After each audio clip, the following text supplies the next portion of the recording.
हे guys, अस्सलाम वालेकुम, this is Rabia and I am back with my top 5 dramas of the week. क्या हाल चाल है आप लोगों के? रमज़ान कैसा गुजर रहा है? रमज़ान ड्रामे कैसे चल रहे हैं आप लोगों के?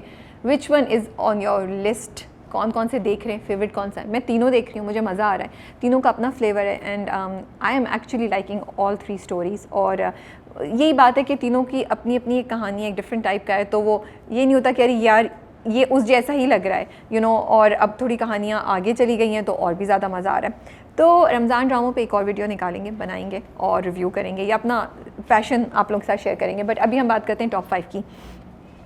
नंबर 5 पे है दोबारा। नंबर 5 पे दोबारा और सिनफियान में थोड़ी सी टसल चल रही थी, लेकिन मुझे लगा कि सिनफियान में हुआ the last 10 minutes were very very important and very you know impactful. लेकिन ओवरऑल जो एपिसोड थी मुझे थोड़ी सी स्लो लगी, मुझे इतनी इंटरेस्टिंग नहीं लगी।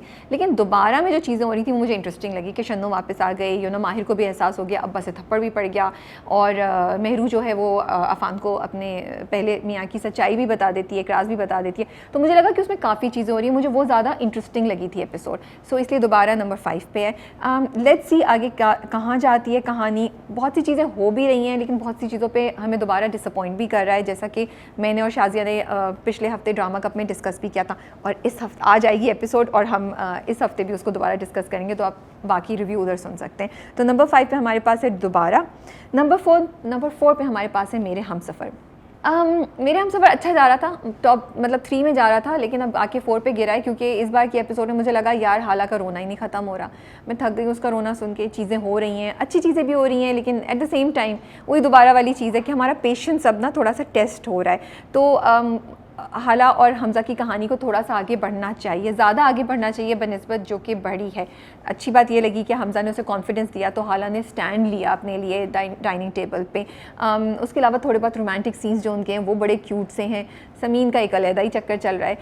कहानी इंटरेस्टिंग है, पकड़ के रखा हुआ है। यही क्यूरोसिटी कि हाला हमज़ा की लव स्टोरी कहाँ जाएगी, हाला कब रिस्पॉन्ड करेगी, क्या हाला हमेशा ऐसे ही दुख में रहेगी, और हमज़ा की क्या क्या हमें खूबसूरत रोमांटिक सीन्स देखने को मिलते रहेंगे, one sided by the way.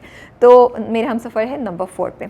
Number 3 पे है संगे माँ। संगे माँ इंटरेस्टिंग था, पूरी एपिसोड मुझे ओके लगी, लेकिन लास्ट में जो ट्विस्ट आया ना वो बड़ा इंटरेस्टिंग था।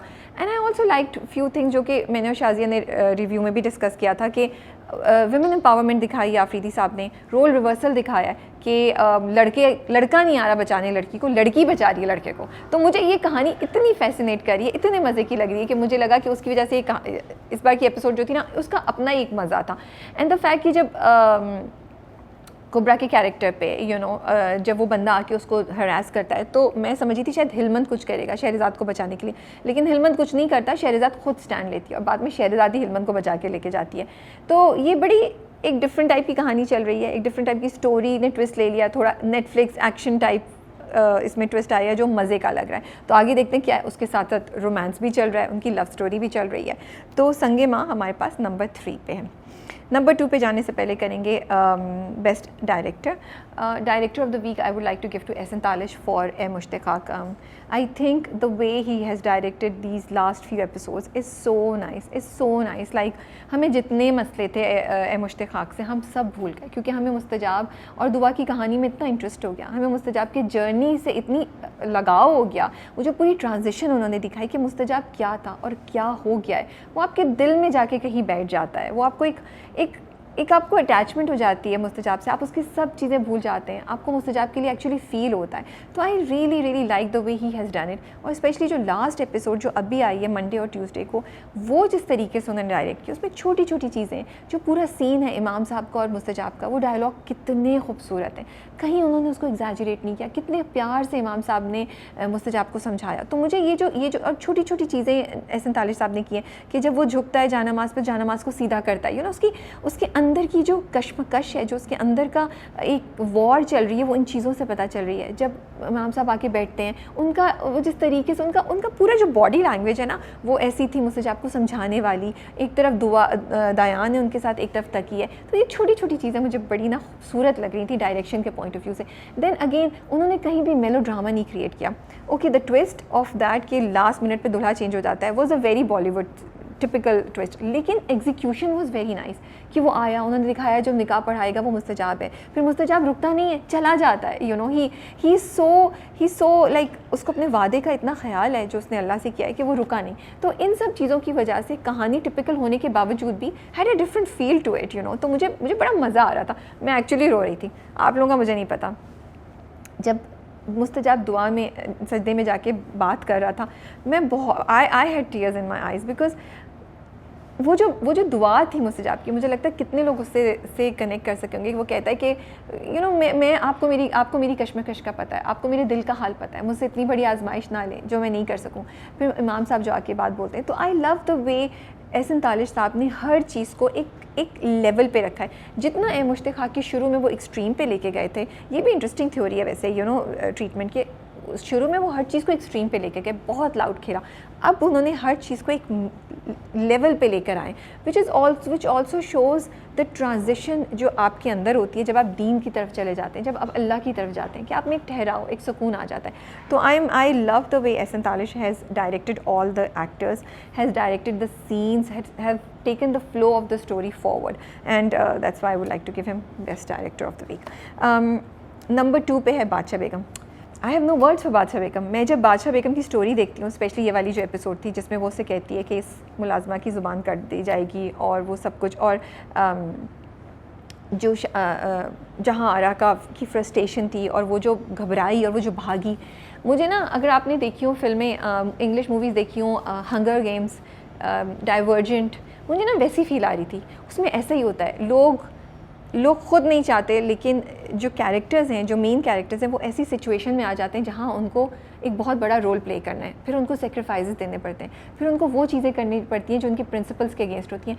आई जस्ट लव बादशाह बेगम की स्टोरी एंड दिस एंगल। मुझे कहीं कहीं वायलेंस बहुत ज़्यादा एक्सट्रीम लगता है, वो दिखाते नहीं है, लेकिन जो कॉन्सेप्ट है, जैसे शुरू में जब वो बोलती है उसको, जो पुरानी बादशाह बेगम है, वो उसको बोलती है कि तुम्हें इसकी ज़ुबान काटनी पड़ेगी और तुम्हें काटनी पड़ेगी और ये बच्चियाँ तुम्हारे लिए, तो मुझे थोड़ा सा, मुझसे भी नहीं बर्दाश्त हो रहा था। एंड वो जब भागी, फिर जब वो वापस आई, तो then I calm down, you know. So I love the way the story takes us through an emotional journey, you know, they really play with your emotions।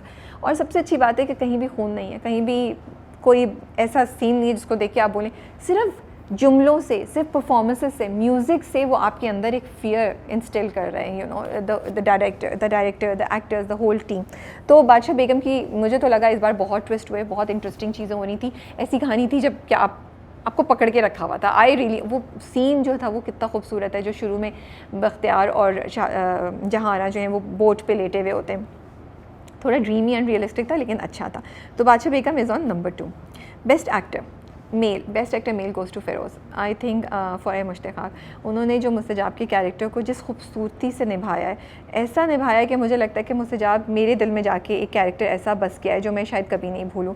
Specially जो ये लास्ट एपिसोड थी, उसमें जो उन्होंने पूरा मुस्तजाब का जो चेंज है ना, कि उनकी बॉडी ऐसे झुकी हुई है, वो एक ह्यूमिलिटी, एक इंसान जो अपने आप को छोड़ चुका है, अब वो सिर्फ अल्लाह का है, वो जिस तरीके से फ़िरोज़ ने कम्युनिकेट किया है, वो साइड ऑफ मुस्तजाब वो so beautifully done that I don't even have enough words. I mean, you felt for Mustajab की पेन आपको फ़ील हो रही थी जब उसको दुआ का पता चलता है, जब वो सजदे में जाता है, जब वो हौसले से निकाह पढ़ाने आता है।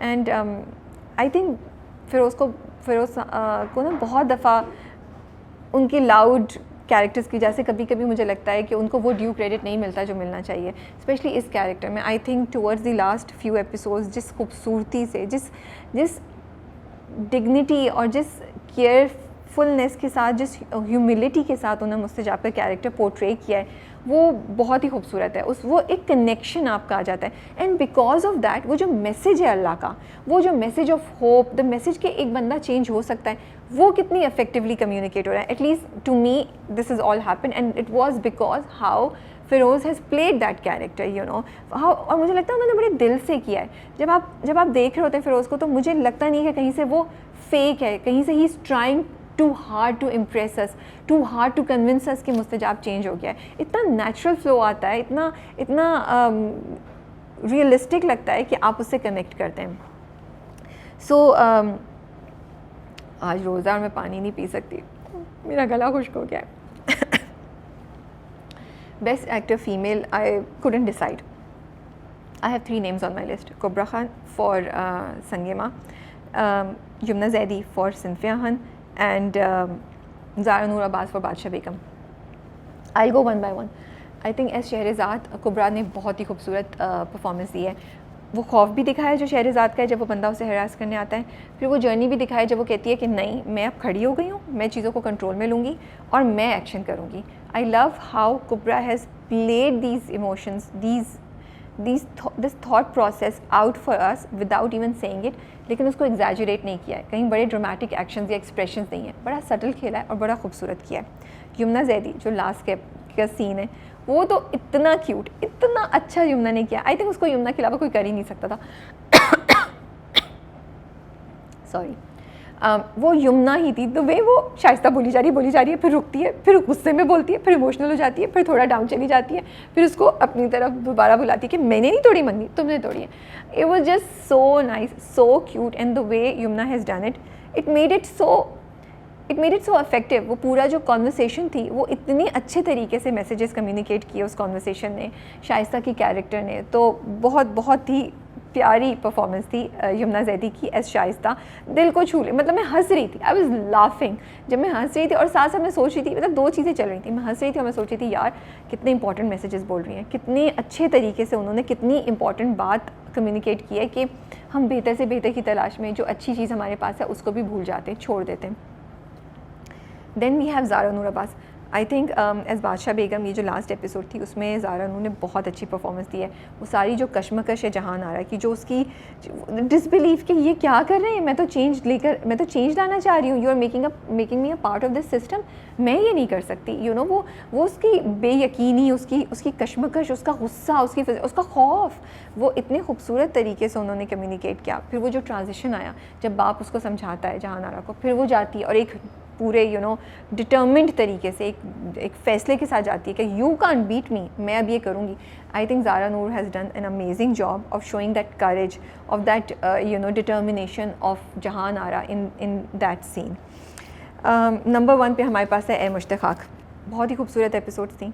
मेरी तो आँख में आंसू थे. मेरा दिल जो है वो दुआ और मुस्तजाब दोनों की तरफ जा रहा था. और वो जो पूरा डायलॉग है दुआ का कि आपकी अंगूठी वहाँ रह गई है, साथ ही मेरी बिनाई आप अपनी वापस ले जाइएगा, मैं अपनी बिनाई वो इतने खूबसूरत जुमले, इतने खूबसूरत डायलॉग. फिर मुस्तजाब और इमाम साहब जब पहली वाली केस में बैठे होते हैं, जब वो उनसे कहता है कि मैंने अगर उसको किसी और के साथ देखकर भी मैं ज़िंदा रह गया तो मैं समझूंगा अल्लाह ने मुझे कबूल कर लिया. वो इस तरह के इतने meaningful dialogues, the way they have been directed, performed, was so beautiful. Like I think ये दोनों एपिसोड इतनी पावरफुल थी. यूजुअली होता है हर चीज़ इतनी तेज़ी से हो रही होती है, लेकिन क्योंकि एंडिंग 2 एपिसोड्स पे थी तो बहुत ही खूबसूरत तरीके से ठहराव के साथ, कहीं भी हमें लगा नहीं कि जल्दी जल्दी सब चीज़ें हो गई. एक जो पेस होनी चाहिए थी उसी पेस के साथ हर चीज़ रैप अप हुई और एंडिंग आ गई. फिर of course last few scenes तो बहुत ही खूबसूरत है. वो दोनों सीन जिसपे वो दोनों अपने हाथ मिला के दुआ करते हैं, वो तो बस दिल ले लिया उस सीन ने. तो वो तो इतना खूबसूरत आइडिया था कि 2 लोग, और इतना प्यारा मैसेज कि 2 लोग जिन्होंने अल्लाह के लिए अपनी ज़िंदगी में एक दूसरे को गिव अप किया, चेंजेस लेकर आए, वो अल्लाह उनको साथ ले आया है और वो दुआ एक साथ मांग रहे हैं, उनके लबों से एक ही दुआ जा रही है. तो बहुत अच्छी एपिसोड थी ए मुश्ताक़ की. इमोशनल भी थे, आपको मैसेजेस भी इतने अपलिफ्टिंग, पॉजिटिव, अल्लाह पे यकीन के मिल रहे थे. परफॉर्मेंसेस ऐसी थी कि आपका दिल चाह रहा था, आप उनके साथ कनेक्ट कर रहे थे, आपकी आंखों में आंसू आ रहे थे, आप दुआ और मुस्तजाब के लिए रो रहे थे. सो बहुत ज़बरदस्त एपिसोड थी ए मुश्ताक़ की. And a huge round of applause for the entire team, from director to the performers, actors, everybody, DOP, जो साउंड एडिट्स, जितने भी लोग उसमें इन्वॉल्व थे. तो जी ये मेरे टॉप 5 हैं. आप लोगों की लिस्ट पे कौन से टॉप 5 हैं? आपको एपिसोड कैसी लगी है मुश्ताक़ की? Tell me one thing that you loved, one message that you picked up from a Mushtaq की लास्ट एपिसोड, स्पेशली इमाम साहब की जो कॉन्वर्सेशन थी विद मुस्तजाब. तो मैं वेट करूँगी आपके कमेंट्स का. अपना ख्याल रखिए, बहुत जल्द मुलाकात होती है. अल्लाह हाफ़िज़.